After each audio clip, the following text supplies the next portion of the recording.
네, 이번 시간에는 프로젝트 관리 방법론에 대해서 살펴보도록 하겠습니다. 아, 여러분들이 지금까지 HTML을 이용해서 자료를 수집하고 그리고 파워포인트로 스토리보드를 작성을 합니다. 그래서 그러한 스토리보드 작성된 것을 최종적으로 플래지로 작품을 만들게 되는데 그러한 작품 컨텐츠를 만들 때 필요한 기본적인 전략이 프로젝트 관리 방법론이 되겠습니다.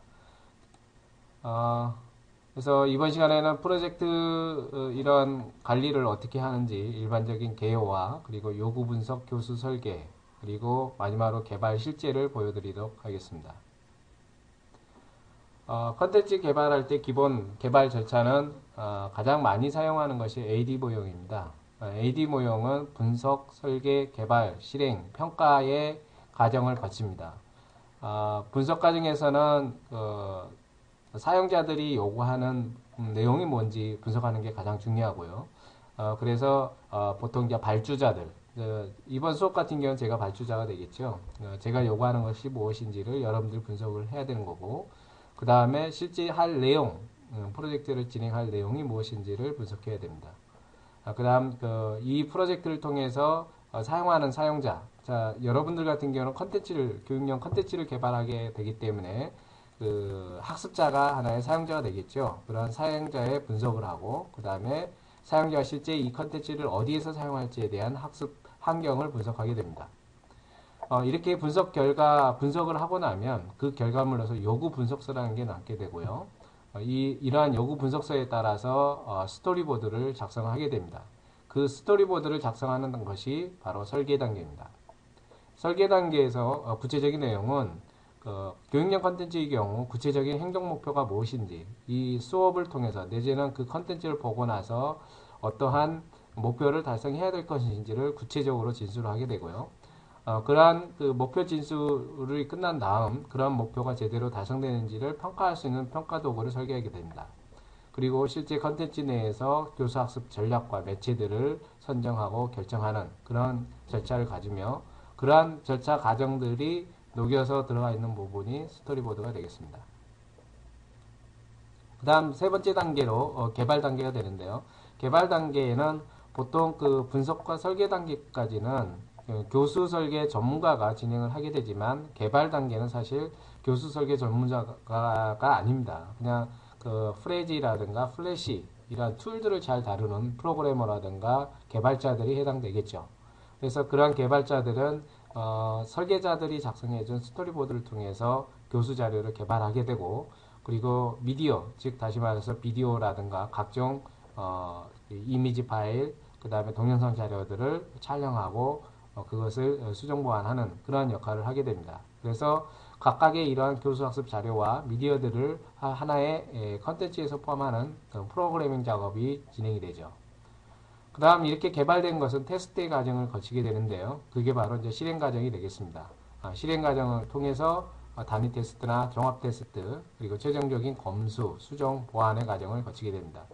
그래서 단위 테스트라는 것은 각각의 기능들을 내지는 컨텐츠 같은 경우 각 차시별로 테스트를 하는 것이고요. 종합 테스트는 사용자가 처음 들어와서 시작해서 수업을 마칠 때까지 이 컨텐츠를 보고 하나의 그 교육이 마칠 때까지 일련의 과정 그것을 시나리오로 작성한 다음에 그 시나리오에 따라서 기능들이 오류가 있는지를 검증하는 방법이 되겠습니다. 마지막으로 검수는 최종적으로 발주자 입장에서 이 과정들이 정확하게 원하는 대로 당초의 요구 분석 내용대로 개발되는지를 확인하는 과정이 되겠습니다. 그리고 매 과정마다 품질 및 일정 관리 일정이 진행이 됩니다. 그래서 여러분도 지금 이번 수업 시간에 배우는 프레지를 통해서 하나의 컨텐츠를 개발하게 되는데 이러한 개발 과정이 집단으로 이루어지진 않지만 개별적으로 나름대로 분석, 설계, 개발, 실행, 평가의 과정을 염두에 두고 각각의 역할을 수행할 필요가 있습니다. 단계별 주요 업무를 한번 보겠습니다. 이 경우에는 수십억 되는 큰 컨텐츠 개발 사업에서 실제 사용했던 전략입니다. 우선 이제 착수 기획 단계, 그리고 설계 단계, 그리고 개발하는 단계, 그리고 완료 단계 이렇게 되어 있습니다만 우선 착수 단계부터 보겠습니다. 보통 프로젝트가 진행하게 되면 그 개발자나 개발사의 경우에는 발주자가 어떤 것을 요구하는지 정확하게 알기 어렵습니다. 그래서 착수법을 통해서 향후에 어떤 컨텐츠를 개발했으면 좋겠다라는 일반적인 이야기를 듣게 되고요. 그리고 그 개발사가 아닌 외부 전문가들이죠. SM이라고 해서 내용 전문가를 의미하는데요. 내용 전문가나 각종 교사학습 자료를 가지고 있는 그러한 사람들과 같이 미팅을 해서 프로젝트 설명회를 갖게 됩니다. 자, 이런 분들은 결국 공통적으로 프로젝트에 같이 참여하는 인력이 되겠죠. 그래서 대규모의 컨텐츠 개발 사업에서는 개발사와 그리고 내용 전문가가 분류가 되어 있습니다. 실제로 보시면 컨텐츠 개발사 같은 경우는 교수 설계를 잘 하고 그리고 그것을 잘 개발하는 사람들이 있는 것이지 특정 과목에 대해 전문가가 있지는 않겠죠. 그래서 대부분 특정 과목에 대한 전문가들은 외부 교수님이나 선생님을 초빙을 해서 내용 전문가, 다시 말해서 SME를 로 모시고 그분들에게 원고를 의뢰해서 촬영하고 찍는 그러한 일련의 절차를 가지게 됩니다. 그리고 앞에서 요구 분석의 이제 핵심 단계가 바로 이 연구조사, 설문조사, 인터뷰를 통해서 요구 분석을 하게 되고요. 그러한 요구 분석 결과를 가지고 공통 개발 전략이나 과목별 개발 전략을 갖게 됩니다. 그리고 그러한 전략들을 같은 개발사와 SME들이 공유하는 워크숍을 갖게 됩니다. 자, 2단계까지 착수 기획 단계가 되겠습니다. 소위 말하는 분석 단계에 해당되겠습니다. 두 번째 이제 설계 단계에서는 그 과목별 이 경우에는 사실은 그 하나의 과목만 개발한 프로젝트가 아니고요. 여러 개의 프로젝트 그 차시를 개발하는 여러 과목을 개발하는 그러한 프로젝트의 단계를 실제로 보여드리는 것입니다. 그렇기 때문에 발주자들이 개발된 완성품을 보는 데에는 많은 시간이 걸리겠죠.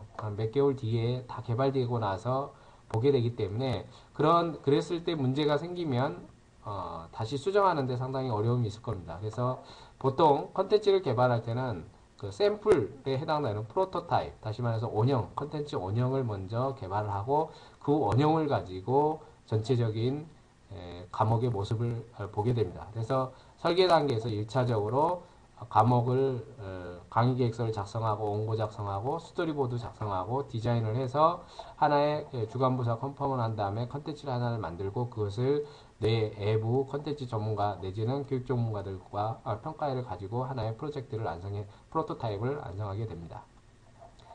프로토타입이 개발이 되고 나면 양산 단계로 빠지게 되는데요. 양산 단계는 앞에 프로토타입을 개발하는 하나의 프로토타입을 개발하는 단계와 똑같습니다. 자, 여기에서는 뭐 사이버 학습지나 교사형 집지서 여러 가지를 작성하게 되는데 일련의 과정에서는 원고를 작성하고 검토하고 또 수정하고 또 스토리보드 작성하고 검토하고 수정하고 또 개발물을 작성하고 수정하고 검토하는 일련의 과정들이 계속 순환적으로 일어나게 됩니다.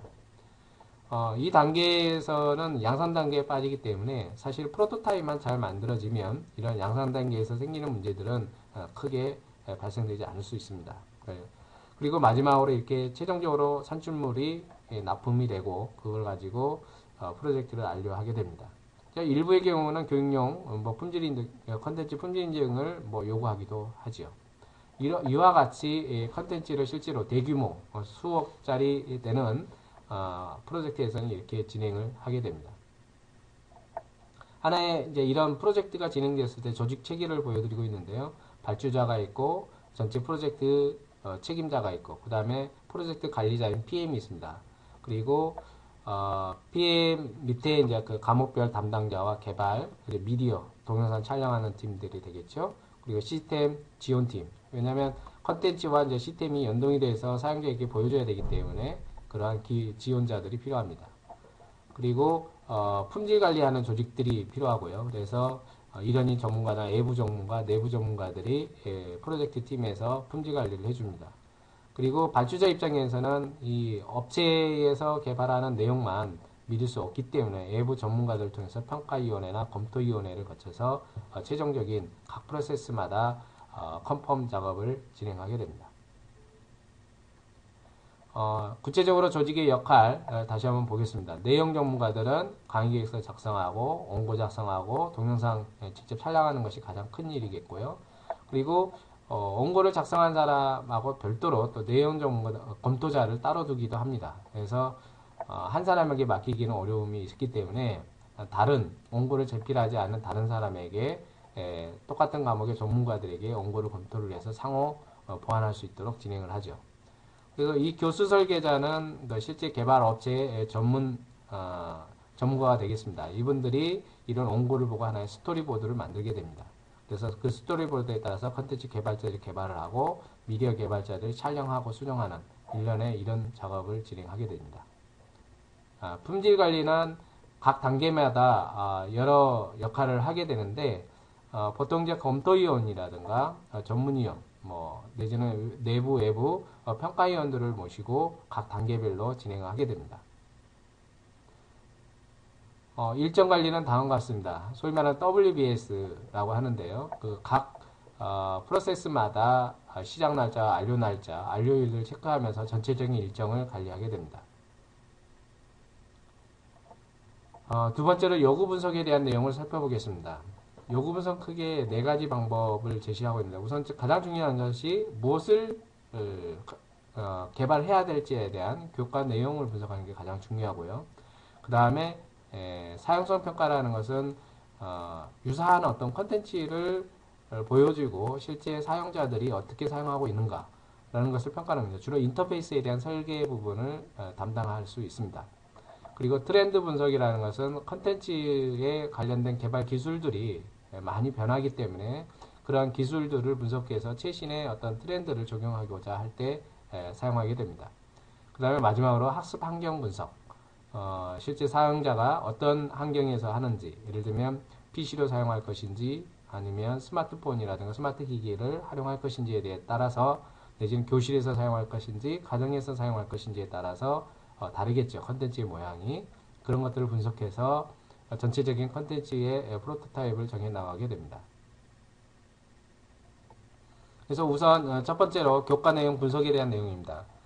이것은 뭐 수학과 영어 고등학교 컨텐츠 개발할 때 사용했던 부분인데요. 이런 식으로 실제 내용을 들여다보고 어떤 식으로 교수 설계를 반영할 것인지를 설명하는 화면이 되겠습니다. 네, 트렌드 분석입니다. 여러 이제 벤치마킹이라는 것은 유사한 컨텐츠들을 에듀넷이나 캐리스, EBS 그런 강의들을 보고 그 강의를 가지고 어떤 형태로 이루어지는지를 보는 게 되겠습니다. 자, 이 경우에는 보니까 이렇게 애니메이션을 이용하거나 아니면 스티커스를 이용하거나 에뮬레이션, 시뮬레이션이죠. 게임하는 방식, 형태 여러 가지 형태를 보고 어떤 형태로 컨텐츠를 구성하면 좋겠다라는 것을 보는 거죠. 그리고 요구 분석 세 번째 방법, 사용성 평가. 가장 많이 사용하는 방법 중에 하나입니다. 그러나 비용이 많이 들죠. 유사한 컨텐츠가 과거에 개발됐거나 내지는 타사에서 개발 내지는 다른 기관에서 개발된 컨텐츠를 가지고 테스트하는 겁니다. 소위 말하는 유저빌리티 테스트라 하고, 유저빌리티 테스트는 대개 한 5명 정도로 구성하는 것이 가장 적절하다고 합니다. 물론 많을수록 좋을 수 있겠지만 많다고 해서 많으면 개별 이렇게 유저빌리티 테스트 할 때 개별적인 인터뷰도 해야 되고 카메라 설치해서 이분들의 행동들을 일일이 분석을 해야 되기 때문에 사람이 많을수록 인터뷰하는 이런 테스트하는 비용이 상당히 기하급수적으로 늘어납니다. 그래서 많은 학자들이 유저빌리티 테스트를 할 때 보통 5명 정도로 하게 되면 전체 컨텐츠 사용에서의 어떤 문제점이나 이것을 거의 90% 가까이 찾아낼 수 있다고 합니다. 이 경우에는 방송통신고등학교라고 성인이 다니는, 어른들이 다니는 고등학교입니다. 그 고등학교 학생들을 데려다 놓고 유저빌리티 테스트하는 모습이 되겠습니다. 그 다음 네 번째로 학습 환경 분석인데요. 이 경우는 최적의 시스템이 어디에서 하는 것인지, 학습 장소는 무엇인지, 이런 일반적인 사용자의 환경을 구체적으로 조사해서 기록한 내용이 되겠습니다. 세 번째로 교수 설계 전략에 대한 부분인데요. 교수 설계 이론에 대한 부분, 이미 아마 교육학 시간에 많이 배웠을 텐데, 동기유발 이론이라든가 상호작용 설계 이론, 교수학습 모형, 몰입 관련된 이론들을 제시를 했습니다. 구체적인 뭐 이론들에 대해서는 설명하지 않겠습니다. 이미 교육학 시간에 배웠을 거라 보이고요. 가장 많이 사용하는 컨텐츠 웹 기반 교육에서 가장 많이 사용하는 이론 중에 하나입니다. 동기유발 이론, ARCS라는 이론입니다. 몰입 이론. 그래서 각각의 어떤 이런 이론에 따라서 전략을 어떻게 컨텐츠에 보여줄지에 대해서 나타내고 있습니다. 상호작용 설계 이론. 상호작용 같은 경우는 뭐 학습자, 교수자뿐만 아니라 학습자끼리 내지는 학습자와 학습자 내용. 이 부분은 이제 혼자 공부하면서 클릭하는 경우가 되겠죠. 이러한 각각의 유형에 따라서 질의응답이라든가 학습 내용을 어떻게 전개할지에 대한 부분을 제시하는 부분이 되겠습니다. 교수 학습 모형인데요. 일반적으로 교수 설계 모형을 할 때 가장 일반적인 모형이 사실은 오프라인 교육에서와 마찬가지로 온라인 교육에서도 동일한 모형을 사용하게 됩니다. 학습 안내부터 학습 정리까지 일련의 단계인데요. 그래서 여기 이 사례에서는 뭐 시작하기, 학습하기, 평가하기, 정리하기를 기본적인 하나의 학습 단계로 두고 선택적으로 알고 가기, 사전학습, 선수학습을 확인하는 단계가 되겠죠. 그래서 보충하기, 기피하기 이렇게 나눠져 있습니다. 그래서 이제 보충 심화, 소위 말하는 보충학습, 심화학습이 되겠는데 보충과 심화가 얼핏 비슷한 말이 될 수 있는데 이 프로젝트에서는 보충과 심화를 엄격하게 구분했습니다. 보충은 본시 학습에서 학습한 내용 중에 좀 추가적으로 설명할 내용이 있거나 보충할 때 사용하는 내용입니다. 그러니까 이미 학습 내용을 다시 한번 설명하는 용도로 사용하거나 보다 기초적인 자료를 제공할 때 사용하는 거고요. 기피할기는 학습 내용과 상관없는 엄격에서 상관이 있지만 좀 더 다른 질이 더 높은 그런 내용을 제시하면서 심화학습을 중심으로 내용을 제시하는 단계가 되겠습니다. 그리고 선수학습은 사실은 선수학습을 할 경우 내용을 제시할 때 보통 미리 배울 내용을 미리 체크하는 용도로 많이 사용하는데 사실은 그런 용도라기보다는 그야말로 선수학습인 만큼 이전 시간에 어떤 내용을 배웠는지 또 특정 학년, 특정 과목의 경우는 특정 학년 내에서 동학년 내에서 이전 수업이 없을 수 있습니다. 예를 들면 첫 단원이 해당되는 경우가 될 수 있겠죠. 자, 그런 경우에는 이전 학년에서 배웠던 선수학습 내용을 확인시키면서 진행할 수 있겠습니다. 학습 내비게이션에 대한 설계입니다. 이 내비게이션은 학생들의 가장 많이 사용하는 인터페이스이기 때문에 이것이 불편하게 되면 전체적으로 수업에 방해가 되는 요인이 많겠죠. 그래서 이거 같은 경우는 가정명을 상단에 제시하고 회차명도 제시하고 그리고 현재의 그 4단계 내지는 플러스 3, 4 플러스 3단계라고 하는데요. 필수 4개 단계, 옵션 3단계에서 그 4 플러스 3단계에 해당되는 단계를 제시하고 그다음 학습 화면을 제시하고 기본적인 제어바와 그리고 이 페이지 이동바 그리고 학습 단계를 이동할 수 있는 간단한 이전과 이후 버튼을 두었습니다. 그 외에 이제 부가 기능들을 하위에 제시를 했습니다. 이제 이 경우에는 이제 사용자 편의성을 강화하기 위해서 이렇게 와이드 화면을 사용하게 했고요. 왜냐하면 메뉴 화면이 이렇게 항상 오른쪽에 제시가 되게 되면 이 메뉴 화면 때문에 화면이 가려지는 부분이 생기겠죠. 그래서 이 경우에는 메뉴를 이제 별도로 이동할 수 있게끔 리모컨 형태로 이동할 수 있게끔 해주고 그 영역만큼 화면을 확대해서 전체적으로 화면 내용이 가득 차게 많이 보일 수 있도록 하고 있습니다. 그리고 볼륨 제어 버튼을 추가했고요. 자막을 넣었다 뺐다 하는 내용을 집어넣으면서 자막을 이제 보는 경우는 이제 보통 이제 그 청각 장애인들을 위해서 서비스를 하고 있습니다. 그리고 메뉴 설계에 대한 부분들 이전에 이러이런 문제가 있었는데 새로 이렇게 기본 메뉴와 확장 메뉴를 통해서 필수와 선택을 갖다 나눈 그러한 내용이 되겠습니다. 이런 부분들 하나의 사례로만 보시면 될 것 같습니다. 평가 설계 단계에서 이렇게 평가를 하고 맞았는지 틀렸는지 틀렸다면 오답에 대한 내용, 정답이면 정답에 대한 설명을 하게 됩니다. 그리고 일부 자료 같은 경우는 오답이 날 경우 본문 내용과 이렇게 연결하기도 합니다. 그리고 인쇄 버튼을 해서 이러한 평가 문항을 인쇄해서 공부할 수 있게끔 이렇게 진행합니다. 학습 자료 같은 경우 매 차시마다 1년의 학습 자료가 추가적으로 제시할 수 있는데 여기서 이제 선수 학습 자료라든가 아니면 각 화면마다 필요한 내용들을 다운받을 수 있도록 자료를 제공하고 있습니다. 개발 실제에 대한 부분인데요.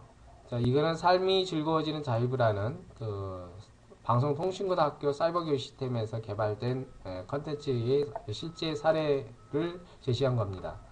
그래서 보면 과목명, 과목 목적, 대상 학습자가 누군지, 개발 분량은 어떻게 할 건지, 개발 형태는 무엇인지, 벤치마킹한 결과를 여기다 제시를 했습니다. 그리고 실제 차시를 몇 차시로 이렇게 구성할 것인지, 그리고 개발 전략, 앞에서 이제 그 요구 분석이라든가 유저빌리티 테스트, 벤치마킹 뭐 여러 그 요구 분석 방법을 통해서 얻어진 그 결과를 가지고 실제 개발을 구체적으로 이런 식으로 수정하거나 진행하겠다라는 내용을 제시하고 있습니다. 개발 전략을 실제 적용한 예를 제시하고 있는데 시작하기 할 때 예를 들면 학습에 관련된 하자로 학습 동기를 유발하겠다. 그리고 한 프레임으로 학습 목표는 한 목표로 한 프레임으로 구성하겠다. 학습 교재와 시범 동영상을 필요할 때마다 제시하겠다. 그리고 알고 가기는 뭐 그 스텝 여기 이제 뭐 보면 학습자가 인지하지 않아서 학습에 지장이 없으면 흥미를 유발할 수 있는 내용으로 구성하겠다. 그래서 사전에 이전 시간에 배웠던 내용의 주요 내용들을 간략하게 본시하고 관련된 내용을 제시하는 화면이 되겠죠. 학습하기 화면입니다. 이 경우에 이렇게 전체적인 모습을 보이거나 뭐 앞모습을 보거나 뒷모습을 보이게 하거나 아니면 족도를 보여줘서 스텝을 적용도를 보여주는 거죠. 그래서 스텝을 익히게 한다든가 그리고 실제 시범 모습을 보여주고 있습니다. 그리고 남자 여자 스텝을 따로 보여주거나 같이 동영상 같이 할 수 있는 동작을 연속 동작을 보여주는 화면이 되겠습니다. 처음부터 끝까지 동작 연결 동작을 보여주는 화면이 되죠. 자, 이런 식으로 컨텐츠를 개발을 하게 됩니다. 그리고 이제 평가 정리 단계에서 이제 주요 화면을 이렇게 테스트하는 화면이 되겠습니다. 이 같은 경우는 실습이기 때문에 사실 이러한 평가 정리가 의미 있는 건 아닙니다. 오히려 제가 이 컨텐츠를 개발을 했다라면 가능하다면 학생들이 실제 이 동작을 해보고 UCC 동영상을 올리게 하고 그거 가지고 평가를 한다면 훨씬 더 효과가 있겠죠. 그 다음에 보충하기 위해서는 앞에서 배운 내용 중에 실제 그 관련된 기초 동작을 보여주는 부분이 되겠습니다. 실전 모습이죠. 그리고 초기 전략과의 뭐 학습 구성을 어떻게 했는지 초기에는 이렇게 돼 있었는데 이후에 이렇게 바뀌었다라는 부분을 보여주고 있습니다. 개발 실제 모습입니다. 자, 이거는 실제 방송통신고등학교 cyber.hs.kr 사이트에 가면 여러분들 지금 이 컨텐츠를 볼 수 있습니다. 이상 프로젝트 관리 방법론에 대해서 설명을 했습니다. 수고하셨습니다.